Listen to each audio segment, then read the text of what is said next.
2021년 3월 20일 큐티 말씀입니다. 요한복음 14장 25절로 31절입니다. 내가 아직 너희와 함께 있어서 이 말을 너희에게 하였거니와 보혜사 곧 아버지께서 내 이름으로 보내실 성령 그가 너희에게 모든 것을 가르치고 내가 너희에게 말한 모든 것을 생각나게 하리라. 평안을 너희에게 끼치노니 곧 나의 평안을 너희에게 주노라. 내가 너희에게 주는 것은 세상이 주는 것과 같지 아니하니라. 너희는 마음에 근심하지도 말고 두려워하지도 말라. 내가 갔다가 너희에게로 온다 하는 말을 너희가 들었나니 나를 사랑하였더라면 내가 아버지께로 감을 기뻐하였으리라. 아버지는 나보다 크심이라. 이제 일이 일어나기 전에 너희에게 말한 것은 일이 일어날 때에 너희로 믿게 하려 함이라. 이후에는 내가 너희와 말을 많이 하지 아니하리니 이 세상의 임금이 오겠습니다. 그러나 그는 내게 관계할 것이 없으니 오직 내가 아버지를 사랑하는 것과 아버지께서 명하신 대로 행하는 것을 세상이 알게 하려 함이로라. 일어나라 여기를 떠나자 하시니라. 아멘. 내가 아직 너희와 함께 있어서 이 말을 너희에게 하였거니와. 이 말씀 안에도 이별이 암시되어 있죠. 아직 너희와 함께 있어서 곧 떠나신다는 말입니다. 그래서 예수님은 그때를 대비해 제자들에게 여러 가지 말씀들을 하고 계신 것이죠. 그러나 그들이 예수님의 말씀을 다 이해했을까요? 예수님도 그렇게 생각하시지는 않는 것 같습니다. 그래서 지금은 너희가 이해 못해도 이해할 때가 올 것이라고 말씀하시는 것이죠. 그때가 언제인가요? 바로 성령께서 임하실 때입니다. 26절입니다. 보혜사 곧 아버지께서 내 이름으로 보내실 성령 그가 너희에게 모든 것을 가르치고 내가 너희에게 말한 모든 것을 생각나게 하리라. 성령님은 우리의 이해를 도우시는 분입니다. 예수님의 말씀의 의미를 깨닫게 해주시죠. 그리고 우리의 뇌가 기억하고 있는 수많은 말씀들 중에서 현실에 맞는 말씀을 우리의 의식 수준으로 끌어올리시는 분입니다. 우리가 자주 느끼는 것 중 하나는 생각이 난다는 것은 매우 신비스러운 영역이라는 것입니다. 생각은 내가 조절할 수 없는 부분들이 참 많죠. 그래서 생각을 한다라는 말도 있지만 그것보다 생각이 난다는 표현을 더 많이 쓰게 되는 것은 이런 이유 때문입니다. 도저히 생각이 안 나서 낭패를 당하는 경우도 있고 너무나 쉽게 생각이 떠올라서 일을 잘 감당하는 경우도 있죠. 그래서 생각은 신비의 영역이라고 하는 것입니다. 그런데 이 역할을 하는 것이 바로 성령님이시라는 것이죠. 요한도 예수님이 나귀 새끼를 타고 예루살렘 성에 입성하시는 장면에서 이렇게 쓰고 있습니다. 제자들은 처음에는 이 일을 깨닫지 못하였다가 예수께서 영광을 얻으신 후에야 이것이 예수께 대하여 기록된 것임과 사람들이 예수께 이같이 한 것임이 생각났더라. 나귀 새끼를 타고 입성하시는 것이 무슨 뜻인지 몰랐다가 성령께서 나중에 가르쳐 주시고 그 의미를 깨닫게 되었다고 적고 있는 것입니다.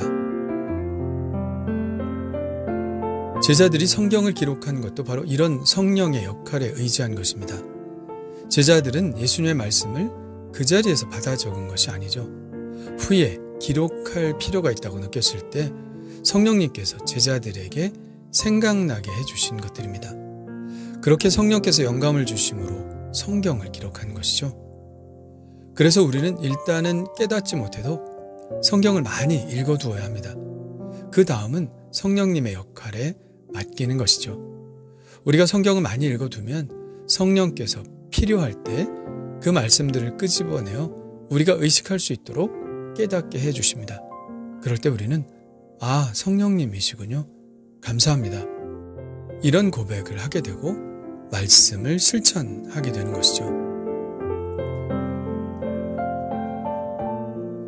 예수님은 이별을 앞둔 제자들에게 평화의 인사를 하십니다. 평안을 너희에게 끼치노니 곧 나의 평안을 너희에게 주노라. 내가 너희에게 주는 것은 세상이 주는 것과 같지 아니하니라. 너희는 마음에 근심하지도 말고 두려워하지도 말라. 예수님과의 이별을 앞둔 제자들의 마음은 불안과 공포입니다. 그리고 곧 그 불안과 공포는 현실이 되죠. 그러나 예수님은 그 일이 일어나기 전에 먼저 제자들에게 평화를 선물하십니다.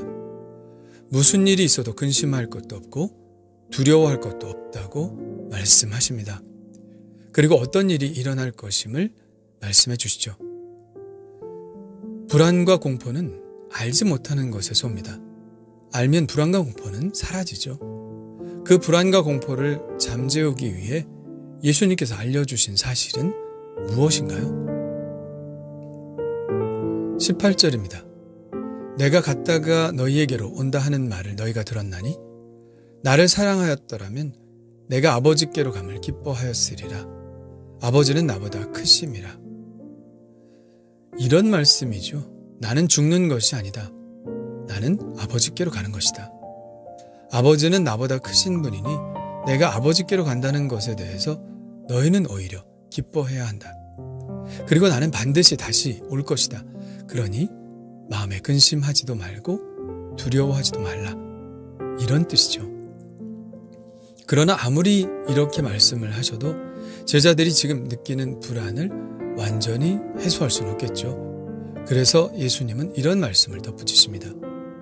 이제 일이 일어나기 전에 너에게 말한 것은 일이 일어날 때에 너희로 믿게 하려 함이라. 지금은 불안해도 추후에 예수님의 말대로 일들이 일어나는 것을 본다면 그들은 성령님의 도우심으로 예수님의 말씀을 기억하고 평안을 찾을 것이라는 말씀입니다. 그래서 미리 말씀하시는 것이죠. 우리도 평화의 인사를 합니다. 우리나라의 인사 안녕하세요도 평화 인사죠. 그러나 우리는 평화를 기원할 수는 있어도 평화를 줄 수는 없습니다. 이것이 우리와 예수님의 차이죠. 예수님은 그저 평화를 기원하는 인사를 하신 것이 아닙니다. 다시 한번 볼까요? 평안을 너희에게 끼치노니 곧 나의 평안을 너희에게 주노라.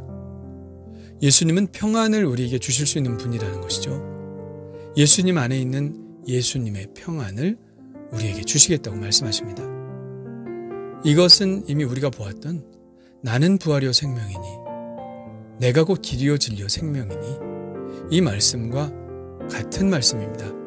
우리가 예수님을 영접하면 예수님 안에 있는 이 평안이 곧 우리의 평안이 된다는 것이죠. 이 평안을 우리가 누릴 수 있다니 얼마나 놀라운 일인가요? 지금 예수님의 마음 상태를 한번 보십시오. 위로는 오히려 예수님이 받아야 하는 상황 아닌가요? 그런데 예수님은 죽음을 코앞에 두고 있음에도 불구하고 전혀 흔들리지 않으십니다. 참으로 놀라운 평안을 가지신 분이시죠. 예수님이 담담히 말씀하시는 것을 들어보십시오.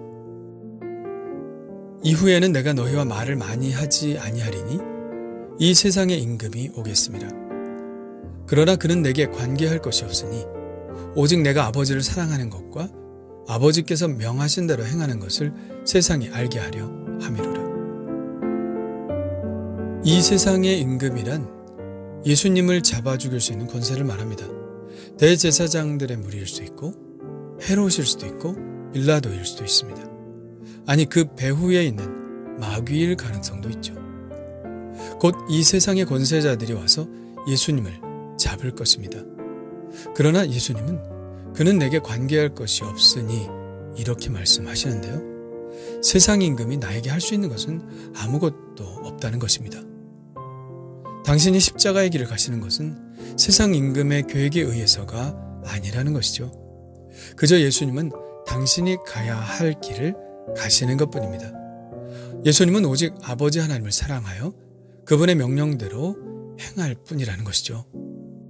예수님이 가시는 이 길은 그러므로 어쩔 수 없이 가시는 패배의 길이 아니라 승리의 길이며 죽음의 길이 아니라 생명의 길입니다.